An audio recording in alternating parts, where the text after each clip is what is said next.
It's like all of a sudden everybody felt like they needed to cough. You good, Jess? No, not at all. Okay. Go ahead and find your way to Leviticus. We'll be in chapter 21 here in moments. While you're doing it, Chris has asked me a couple weeks ago, how should we maybe think about updating our prayer list, because we've been praying through the CBA churches now for several years. I had a thought today. It was one. It was passing. Yeah, coward. It's like David really has something funny he wants to say, but he's afraid to say it because he knows I'll make him sing the Hebrew names next time. Anyway, some of you may know this, many of you may not.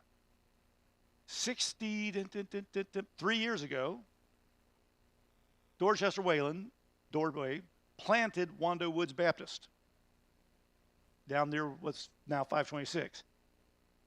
They had grown to the point they had 25 voting members left. 2 weeks ago or 3 weeks ago, they voted to join with Northwood Baptist Church in replant. Meaning they're going to work through the transitional period, and at some point later this year, Northwood will take over their budget, take over their paying of their salaries, hire them a pastor, help them redo their bylaw, basically restart the church. Basically, a sense, not of desperation, though maybe that was the case, but Northwood is already doing that with a church called Gethsemane Baptist over near Cane Bay that was in the same boat. Now think about it. You're next to Cane Bay, 30,000 homes, and they were running about 60. Finally hit that point where they admitted we can't do it, reboot, and I think they're now running 100, 130 in the last several months. So we might want to just put Wando Woods on there for a while, just as since they're one of our sibling churches that come out of Doorway over the years. Pray for guidance and wisdom as they make the changes. That some of the folks who voted to replant may not have known what they were voting for, and change is going to come, and some folks are going to probably be upset.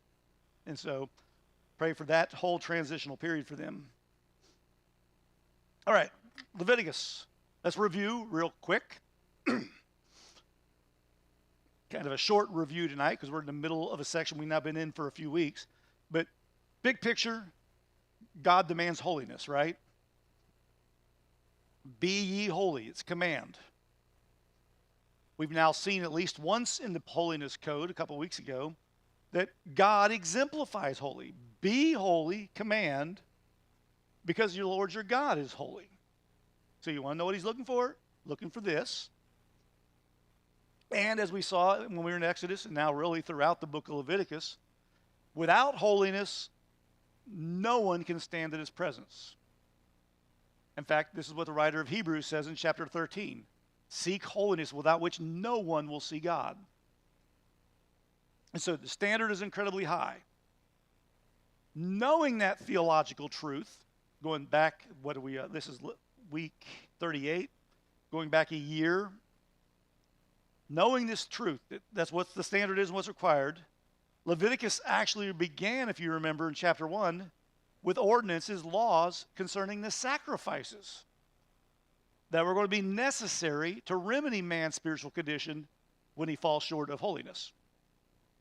Remember Romans 3:23, for all have sinned and fall short of the glory of God. It's both and. They're not one concept expressed two ways. It's a twofold concept. When you sin, you fall short of the glory of God. Or vice versa, when you fall short of the glory of God, you're sinning. And so the sacrificial system was designed as a temporary remedy for that. And what followed back in that part of the book as we went through chapters 1 to 7, looking at the sacrifices, we got into the next little section, and it becomes clear that if you're going to have sacrifices, you need priests. Priests become the necessary part of that system. We saw them ordained. We saw the first sin of the priests, Nadab and Abihu. And then they've been kind of put on the back burner for a while as God focuses the laws on individuals. You be holy. You don't be unclean. You don't eat this. You do this if you get this skin disease or whatever. Now, in the middle of the holiness code, God is pointing out that those priests must also be holy. And therein, in one sense, really lies the real struggle in the book of Leviticus, period. You're going to sin, for all sin. None seek after righteousness, Isaiah tells us, or the psalmist. You need the priest, but what's the problem? Priests need priests. In fact, it's part of the author of Hebrews' entire argument. You got all these things that Jesus is better than. Ultimately, he's better than your priest you want to go back to. Why do you want to go backwards to a system that never worked? The new answer has already come. Why retreat? So keep that in mind. Let's start looking at chapter 21, first paragraph, verses 1 through 9. And Johnny asked me as I was walking in, are there any aberrant sexual practices in this week's text? I don't know if he wanted to take notes or if he was worried about he was going to miss something really intriguing, but I told him he's safe this week.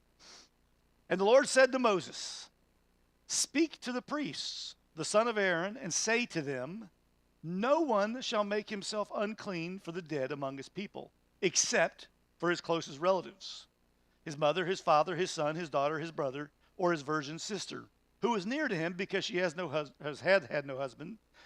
For her he may make himself unclean. He shall not make himself unclean as a husband among his people and so profane himself.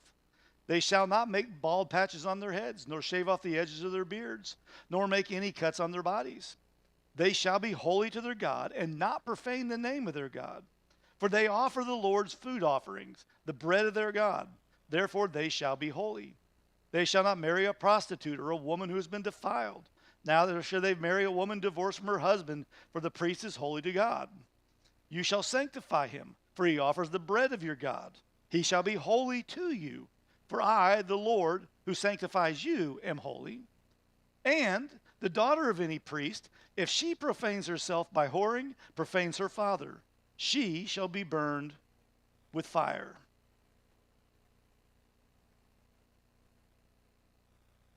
So we got the system. We've been through all those chapters in the purity code, reminding us that we aren't pure. Now we're in the section about the holiness code, that we're supposed to be holy. You got to have these priests perform these functions for you.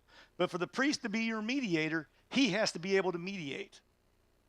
And so we're going to look at some priestly qualifications tonight and a little bit next week as we continue to work our way through chapter 21. But what's the clue? We've now said it seemingly dozens of times that Moses is about to introduce a new section. The Lord spoke. The Lord spoke and said to Moses. So there's our trigger. Here's something new coming up. And what God is doing is turning us the focus to the Aaronic priests, the sons of Aaron, the descendants, not just those immediately living, but those down the years who will follow along as well. So let's talk about the priests, the ones who have the duty to go into the tabernacle or eventually the temple and do the sacrifices for them. So he says, talk to them. Here's what they need to know. And then he goes on the rest of verse 1 and points out that the priest shall not, meaning he would not shouldn't, wouldn't. He shall not, would not make himself unclean by being around the dead. So in one sense, becoming a priest is something of taking the Nazirite vow, right? Samson, by the Nazirite vow, was not supposed to be around dead people or animals. Of course, Samson failed at that because Samson failed at what? Everything. The only time Samson did not fail is in his death, which of course is the point of the story. But could not be around the dead. Verses 2 and 3, though, suggest the death of close relatives is the only exception. Close relatives, those in his family. And then mentions father, mother, son, daughter. Even mentions if the man happens to have a virgin sister, he can go to if she dies, because she's his responsibility. Till she's married off, she's the responsibility of either her father or the oldest sibling. What's interesting to me, the wife is not mentioned. closest relative, mom, dad, son, daughter, and your young sister. No mention directly of the wife. Now, you might argue she's mentioned under close relatives. But what he seems to be describing are blood relatives. Not relatives by marriage, blood relatives. We'll come back to that thought for a bit because that's an odd oversight, if it is in fact an oversight. This might be by bringing up don't be involved with any dead, except for those nearest to you, the ones you would think, yeah, he's got to be involved. This might be a reference to ancestor worship among the Canaanites that they're about ready to displace. Because the Canaanites not only revere their ancestors, in death they almost worship them. You go, well, where do you get that? We'll see it as we go. So I pointed out in verse 3 and 2, no mention of the wife. And then verse 4 seems like it maybe is answering that for us. Tells us that the priest mustn't make himself unclean as a husband. Mustn't make himself unclean as a husband. Well, first of all, we've gone from talking about dead with no mention of the wife to now husband but unclean. Is it a reference to the worship of dead? He shouldn't do that because he's a husband? Or is it something else going on? Some commentators, one that wrote one for the Southern Baptist Convention several years ago, he argues that this particular mention here about don't make himself unclean as a husband actually implies that the priest has the permission to be in contact with relatives by marriage also.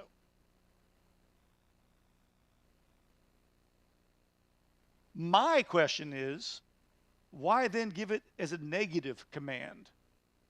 Don't make yourself unclean as a husband. If the permission is there positively, why not say it positively like he did about mom, dad, son, daughter, sister? It's a backwards way to do what he just did a different way a minute ago. Other commentators believe that the husband language here is a reference to the priest's leadership role among this people. That, like Christ, he's the husband of the people. That's why you don't want to make yourself unclean as a husband of the people. Because the husband's duty is to what? Take care of the family. And if he's unclean, who can he not take care of? The family. And so I think that's what's going on here. I think in light of the passage above about basically around the dead, you can go mom, dad, immediate family, no one else. And then verse 5 goes back to things related to death. I think it is, as the priest, the head of the family of God, he can't be unclean. Don't make yourself unclean as husband. It's just an odd word because we logically jump from mom, dad, son, daughter, wife. Okay, husband. But it doesn't fit the context because it doesn't say how you can make yourself unclean as a husband. Does he get unclean by seeing the dead of some other family member that's not immediate and now goes home and he's unclean with his wife and makes her unclean? All the sex stuff was last week. He's talking about something else, I think. Because verse 5 is clearly another reference to the Canaanite religious practices. And all of them mentioned the cutting of the hair, the trimming of your beard, the cutting of yourself. All of those are references to practices that the Canaanites did as part of their mourning. When they're in mourning, shave your head. When you're in mourning, trim your beard. When you're in mourning, cut yourself. So, verses 2 and 3 are about dead. Verse 5 is about dead. What's the odds that verse 4 is also about dead? And so, don't look like them. Don't act like them. Don't worship like them. Be different. Because what does verse 6 tell us they are supposed to be? Holy to God. So the picture here is don't be like them, be this. And of course, remember the word holy, in addition to the idea of sinlessness, carries with it the idea of being dedicated. Be dedicated to God.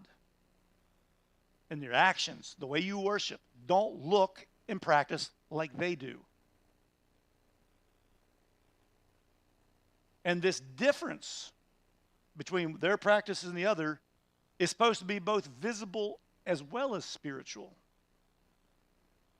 Somebody walk into the tabernacle or near it, it ought to look and sound different than what the people are doing up the street in the Canaanite village.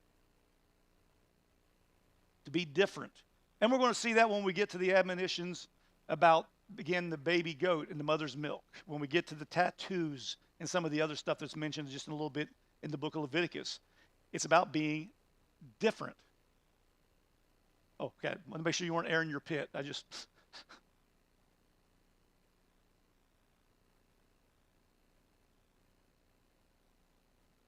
In what way? I make sure I'm following you. Because like we've seen with the sexual practices, men don't do it, women don't do it, so what's happening at home? He only does immediate family. She would do immediate family only in the case of death. Yeah, they're to be different, set aside, dedicated.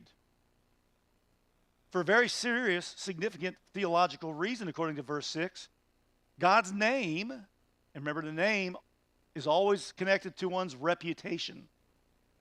God's reputation's at stake. If you claim to be my representative on earth, and you live and worship like the Canaanites, you make me look like a fool. I mean, think about the meaning then of the third commandment back in Exodus. What's the third commandment? Don't take my name in vain. I grew up thinking it meant don't use God's name as a cuss word. The Israelites wouldn't even say his name out loud. He who shall not be named. You know, the word Yahweh that we translate as Lord, capital L, capital O, capital R, capital D, in its Hebrew form doesn't have the vowels under it. And when they start using vowels, they put the vowels of the wrong word under it. They intentionally make a typo to make you, as you're reading it, stop and pay attention that you're being serious about God's name, not taking God's name lightly. So it's more, I think, in the idea here, don't bring me down to your level by making them think there's nothing different between us and them. But practically speaking, I think what the commandment is don't type OMG in your text. Don't say God bless you if you don't really want God to bless them. You're using his name lightly. And so don't ruin my reputation by your behavior. You're dedicated, holy to me. That's the language of that, holy to God. You're dedicated to me. Don't destroy my reputation by how you act. And think back, everybody in the room mostly is old enough to remember Jimmy Swaggart, the PTL club stuff, Jim and Tammy Faye. You're all old enough to remember all the assaults on Christianity because of the behavior of a couple people. My dad, to his dying day, church wants nothing but your money. Well, based on what you see on a lot of TV shows, what is it? Money. I mean, right? Even Hollywood makes fun of it. You know, there's a movie out of one of John Grisham's book where the little old lady is wanting to put a man in her will who's a TV preacher because he needs a new jet. And so there's this warning. If you are committed to me, it needs to be completely committed because, according to verse 6, their job is to make sacrifices to God. If they are not completely committed to God when they bring the food before God, the sacrifices, what good are they accomplishing for you who brought the sacrifice? Nothing. Right? That's why you have a priest. You're a sinner. You bring the animal. You need him to take the animal, present it to God. Well, if he is a sinner, your sacrifice is contaminated before it ever gets to the altar. And so it's a self-defeating system unless the priest is truly holy to the Lord. Now, finally, in verse 7, it comes to the priest's marital relationship. Talk about his wife in terms of marital relationship. That's supposed to be holy also. And so he should not marry a prostitute or a divorced woman. And he also adds basically in there, one who's been, how do we say this nicely? Loose morally. Because if the man who's supposed to be dedicated to God marries a woman who by her lifestyle has not been dedicated to God, what does it do to his reputation and thus do to God's reputation? And so warns against two. Bringing up the prostitute might remind you of Hosea later in the prophets. But again, in light of what he's been talking about the rest of this paragraph, this is probably another reference to Canaanite worship. They would use temple prostitutes in their worship.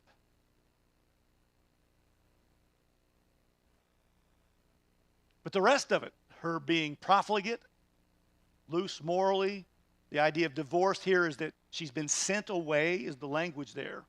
Just as the Canaanites are being sent out of the land, expelled, that's the language for divorce here. She's been sent away. If she's being sent away, why is she being sent away in the Old Testament?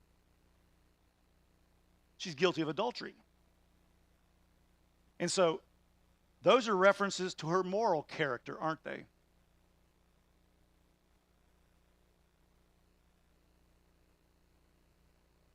Because Leviticus and elsewhere in the Old Testament makes clear, priests are allowed to marry widows. So it's not previous sexual activity, it's the nature of it that is the problem. So here's the section about priests and marriage. Because of all that, verse 8, the priest needs to be what? Set aside for God, made holy, consecrated, whatever word we've used throughout this whole study of Leviticus, all applies here. You need to make him holy. Treat him as holy. You see that in verse 8? He's to be treated as though he's holy. He's to be treated different than the good humor man who comes to the neighborhood on his camel with ice cream. Glad to see the good humor man. He's not a priest. Priest is to be treated as though he's holy. Why? According to verse 8? Because God is holy. And his job is to go to the God for you, so he must be holy because God is holy. Therefore, what do you need? You need a priest who is holy. And so treat him as though he's holy. In fact, it's very clear in verse 8. The people are supposed to treat the priest as holy. And then adds another reason why. Because he says, because I sanctify you. Because I make you holy when you are not yet holy. You will treat your priests as holy. You'll treat them like I treat you. Do unto others as you'd have them do unto yourself. All, again, connected to God's holiness. Verse 9 comes back to the family once more. The behavior of the family reflects upon the priest. And the particular sin in mind is if the daughter, living at home under his rule, under his authority, is guilty of prostitution, what's the punishment? Death by fire. There aren't many worse ways to die. Which is why when you study her church history, what's one of the most common ways to deal with heretics? Burn, baby, burn. It's slow, it's agonizing, until it really gets going, and then it gets a little quicker. Calvin one time tried to stop somebody from being executed that way. If we're going to execute the guy, let's make it merciful. And they went ahead and did it the other way anyway. The British church, the Church of England, during the era of Bloody Mary, they were really good at burning you to death.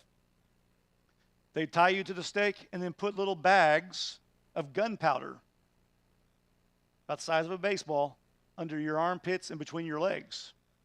So as the fire came up, off it went. I've got a book in my office. The name is really unfortunate in light of the 21st century, but it's actually historically accurate. They called those little balls of gunpowder faggots. And so this is a burning faggot. And this is where they get the language later on of cigarettes being a fag. And then, of course, all of that changed with the use of the language later on in the 20th century.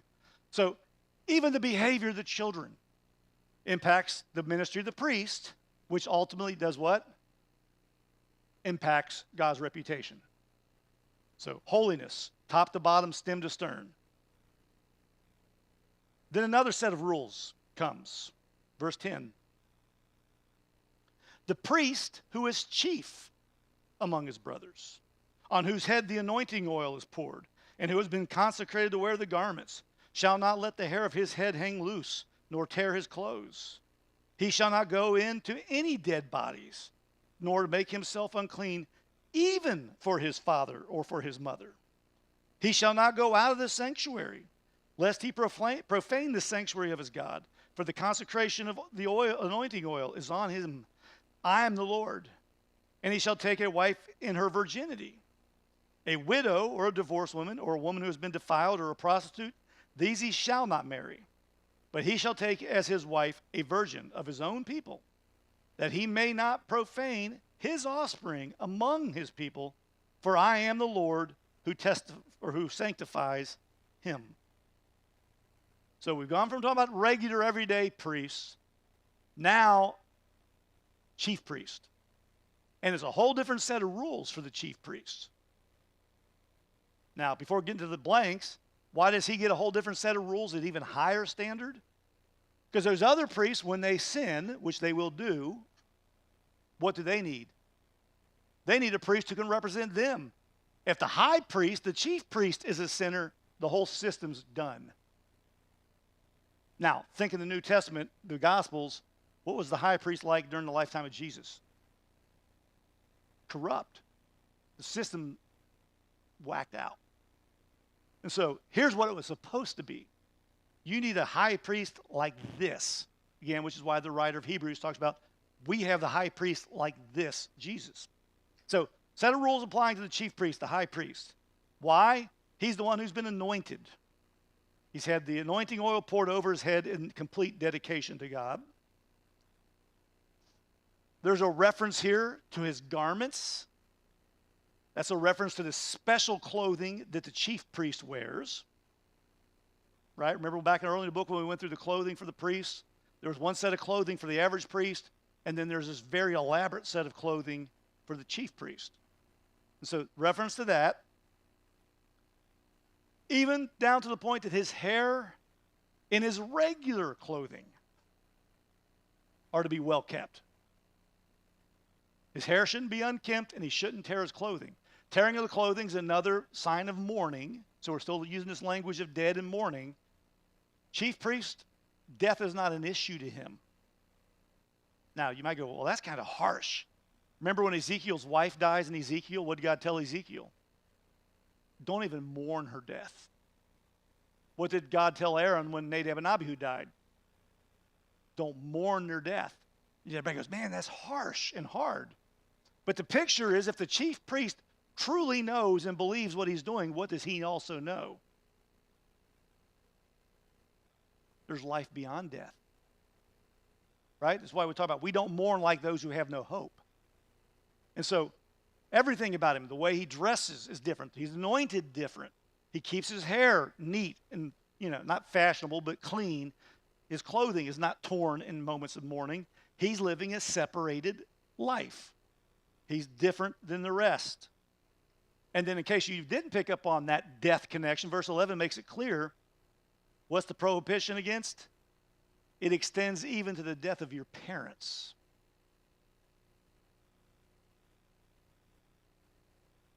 So the only death he's around is the animals. Otherwise, even going to his parents' funeral or wake renders him unclean and unsuitable for service. And if the high priest is unsuitable, the whole system's gone. Can't work. Thus, verse 12, he's supposed to be committed, dedicated, set aside, whatever word you want to use there, to God's service. In other words, even as he thinks about his personal loss and tragedy, it has to be thought about in light of God's work. He doesn't mourn like a regular person mourns. He's got other things that drive him that he's committed to. And of course, verse 12 tells us why that's the case, because I'm the Lord his God. He's connected to that covenant relationship language again. When you're in this covenant relationship, it changes everything. For the high priest, it changes how he mourns. Doesn't tell him he can't weep. Doesn't tell him he can't cry for the death of his parents. But that's where it ends. Because he's in this relationship with God, that changes everything. And then we come down to the marital relationships. There were rules above for regular priests. Here are rules for the high priest, much more strict. He has to marry a woman who's a virgin. Period. End of story. That's it. Widows, divorcees, off limits. Complete commitment to her, and she has complete and undivided commitment to him. Also states that she has to be an Israelite. Don't be unequally yoked. Don't marry a Canaanite woman. Don't marry one of the pagan women out there. By the way, Moses immediately is what?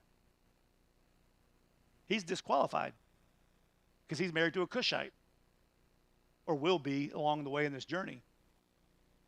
So, high standards, yes. One of my secretaries years ago when I worked at the seminary, we were talking through the requirements for elders in 1 Timothy, and she basically said, man, who can even be qualified to be an elder? And I said, that's the point. We're too easy with it. And the standard has always been profoundly high. Why was it so important? Verse 15, so that his children might be pure. They may be poor also, but so they can be pure. Because what happens when you're unequally yoked? Some of you all know this firsthand. One's a believer and the other one's not. What do the children do? Eventually nothing. Sometimes right from the get-go. For a while, the one may take the children to church. The other one doesn't care. One day the kids wake up and go, Dad doesn't go to church. Why should I? And so they start appealing to Dad. What do we do? We have a relative in our family system. Mom and Dad were Catholics of sort, not real committed, probably Christmas and Easter only, since those are required by Catholic law to be observed. Didn't go to church consistently. Their oldest son is agnostic or atheist. Good guy, just doesn't care about anything spiritual. The daughter is a full-blown Mormon, has done the Mormon missionary, has been married in the Mormon temple. And the other son's Amish. Yeah. What do you do there? Well, we never talk about religion at home. Right? It's that old generation. There's certain things you never talk about. That would be one of them. Here's God, through Moses, warning them. If you want your children not to embarrass you and hurt you in my ministry up here, what do you need to make sure of? To the best of your ability, everything else in your family life lines up with God's will.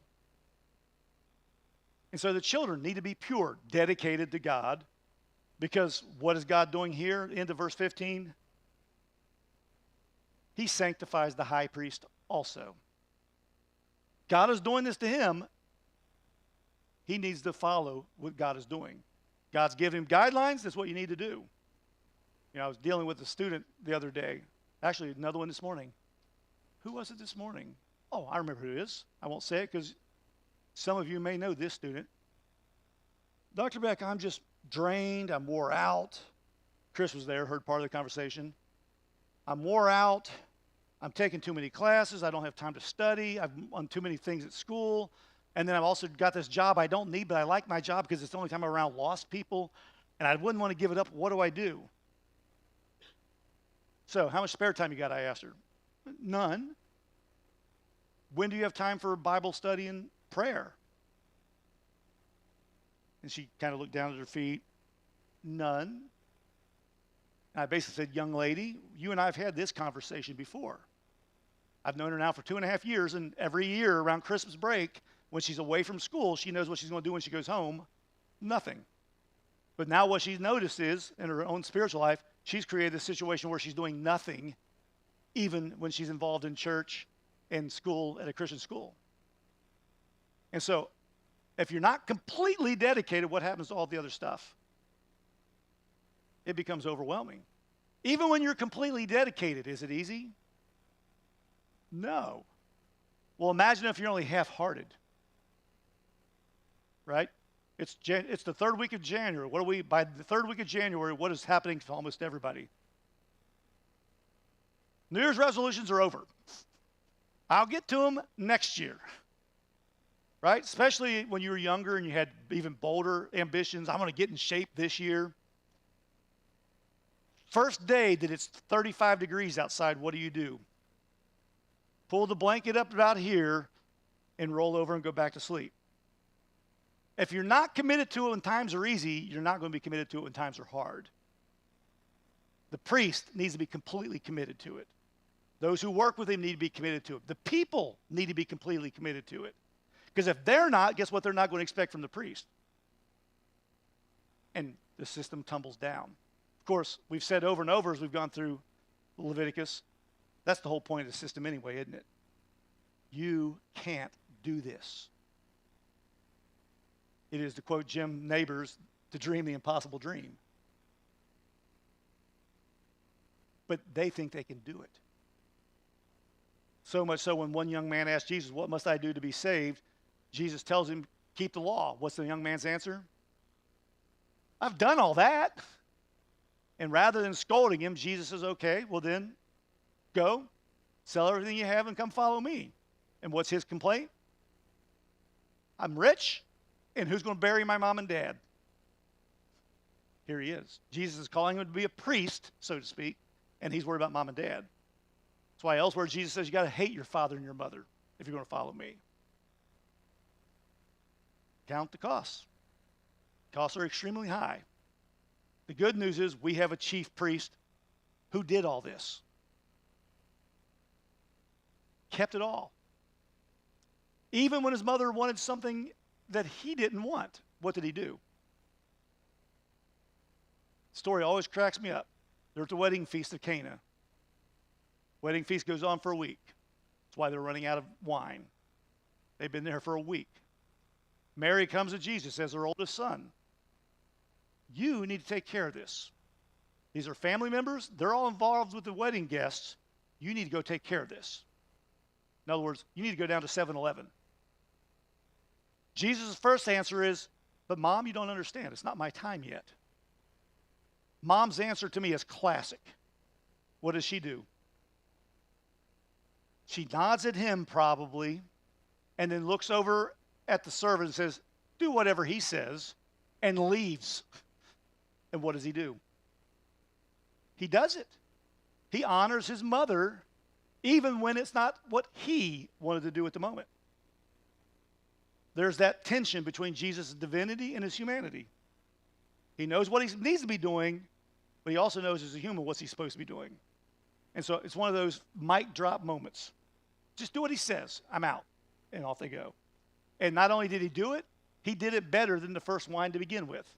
And also fulfilled a prophecy about look for a prophet like Moses.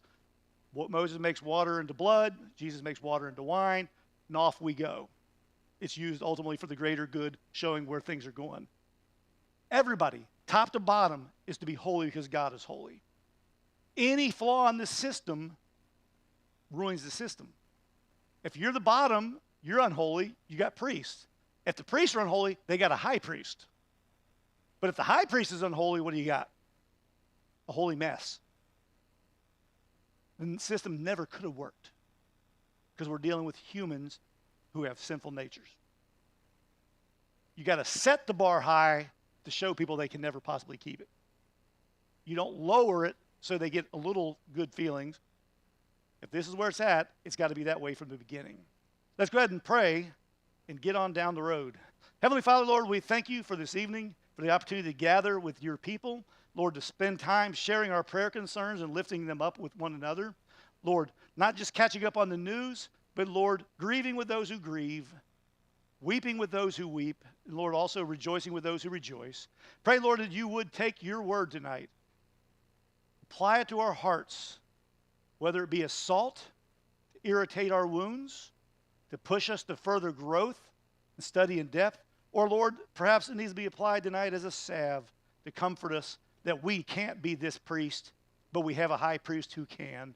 Lord, may we lean wholly upon him, trusting Jesus for all things, rejoicing that, Lord, you set the bar high, and then, Lord, you fulfilled it for us, knowing that we couldn't do it. Lord, for that we thank you, and for that, Lord, we set ourselves aside, consecrate ourselves to your glory and your kingdom. For all this we ask and pray in Jesus' name.